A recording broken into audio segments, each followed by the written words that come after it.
Who is my student? Who is my pleasure of working with a student? I had the pleasure of working with a student in the resource room, and after, during an English 12 class. For the sake of this presentation, I will refer to him as Richard. My student spent his resource room period completely disengaged from the material. He was apathetic to seemingly everything around him.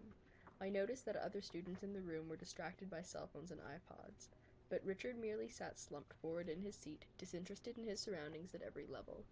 He made fleeting eye contact with me, ignored my comments and direct questions, and refused to even start his homework assignment due at the end of the day. He showed no emotion at all. He was absent from the space. Who is my student?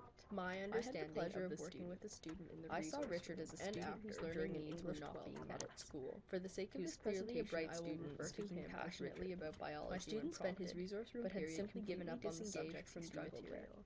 I didn't perceive Richard's treatment of my offered help as resulting. I noticed that other students in the room were distracted by facing his weaknesses in the moment of struggle, merely sat shutting down completely as a coping disinterested in his surroundings at every level. I also felt as though Richard did not have the eye contact with me at home, ignored my comments and direct emotional baggage and refused to even start his homework assignment. I think that as an individual, Richard probably has undergone no emotion most of his classmates. He was absent from the space.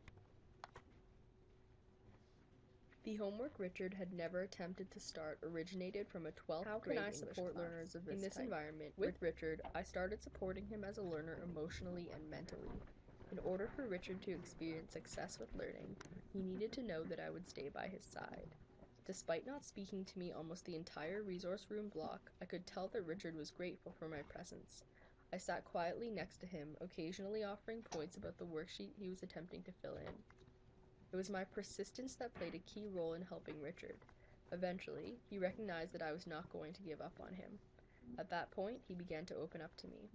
This personal connection was crucial in starting Richard's learning that day. I don't see how reaching Richard would have been possible any other way. With learners like Richard, the teacher's main job must be to create a space where the student no longer feels as though they are struggling alone.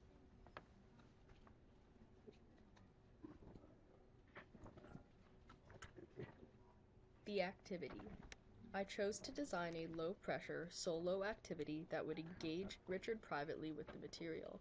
I felt that in a group activity, Richard would probably opt to not participate at all, and would possibly feel intimidated at having to academically engage with others.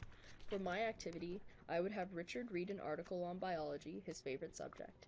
I would then ask him to highlight the points in the article he found most interesting. I would stress that these points do not have to be topic sentences or main points, just the parts of the writing that drew him in most. I would then ask Richard to creatively express why he highlighted the points he did on a piece of blank paper, using pictures, words, or anything at all. A few questions to get him going could include, what was it about those points that stirred something within you? Why do you like the subject of the article? Do you agree or disagree with the author?